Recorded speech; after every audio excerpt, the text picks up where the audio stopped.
মাঝে মাঝে এমন এমন কিছু সিচুয়েশন আসে, যেমন গত কয়েকদিনের মধ্যে দুইটা ক্লায়েন্ট এরকম আমরা পেয়েছি যে তারা ওয়েবসাইট করবে, সব ঠিক আছে, কিন্তু তাদের ডোমেন হোস্টিং প্রিভিয়াস কারো না কারো কাছে কেনা ছিল, এখন আর সেটাকে তারা অ্যাক্সেস করতে পারছে না।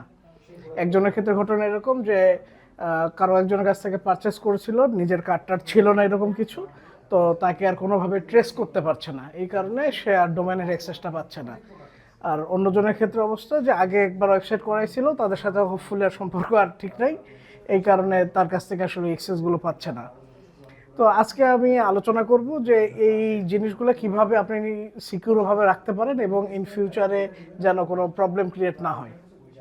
আসলে ডোমেন হোস্টিং কি, এটা আসলে ক্লিয়ার থাকা উচিত যে আসলে এটা আপনার নিজের কাছে থাকবে কি না, এই জন্য আসলে বোঝা উচিত যে আসলে জিনিসটা কি।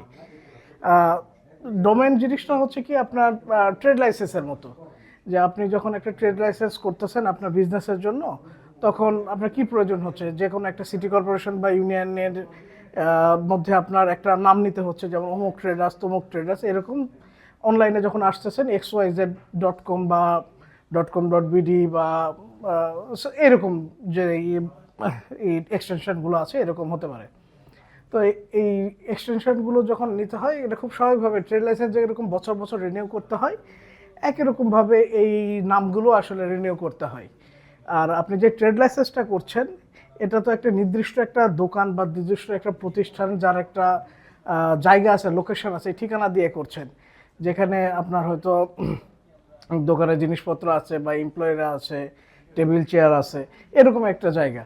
তো ডিজিটালি যখন মুভ করছেন, তখন ওই ওয়েবসাইটের মধ্যে যে এলিমেন্টগুলো থাকতেছে, লাইক মানে যে ডিজাইনগুলো আছে, যে ইমেজগুলো আছে বা ভিডিও আছে বা যে টেক্সট আছে, এই সম্পূর্ণ জিনিসগুলো কোথাও না কোথাও তো ডিজিটালি স্টোর হতে হবে।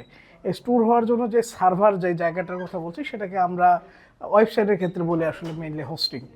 তো এটা সাধারণত বিভিন্ন ডাটা স্টেশন বা সার্ভার স্টেশন থাকে, সেগুলো থেকে অ্যাক্সেস করে আর নেওয়া যায়।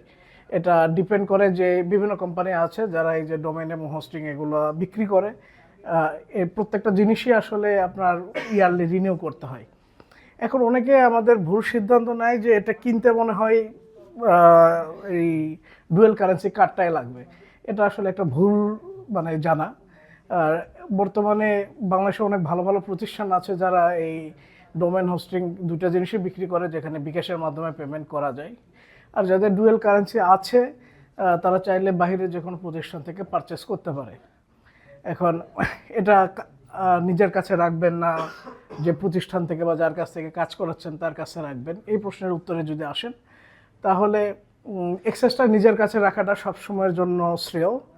হ্যাঁ, অবশ্যই কাজ করবে যে প্রতিষ্ঠান কাজ করতেছে তার কাছে এক্সেসটা আসলে দিতে হবে আপনার, আদারওয়াইজ তো আপনি কাজ করতে পারবেন না বা তারা কাজ করতে পারবে না আপনার জন্য। উইন উইন রিলেশনশিপ থেকে একটা ভালো সম্পর্ক বজায় রেখেই আসলে কাজ করতে হয়। এখানে নিজের কাছে অবশ্যই রাখাটা সব থেকে বুদ্ধিমানের কাজ। যদি আপনার এরকম হয় যে না, আপনি বছর বছর রিনিউ করা এই জিনিসটা আপনার কাছে প্যারাদায়ক মনে হচ্ছে, পীড়া মনে হচ্ছে, তাহলে যদি সম্পর্ক আপনার ভালো থাকে সেই প্রতিষ্ঠানের সাথে, তাদের সাথে আপনি রাখতে পারেন। এটা সম্পূর্ণ আপনার সিদ্ধান্ত।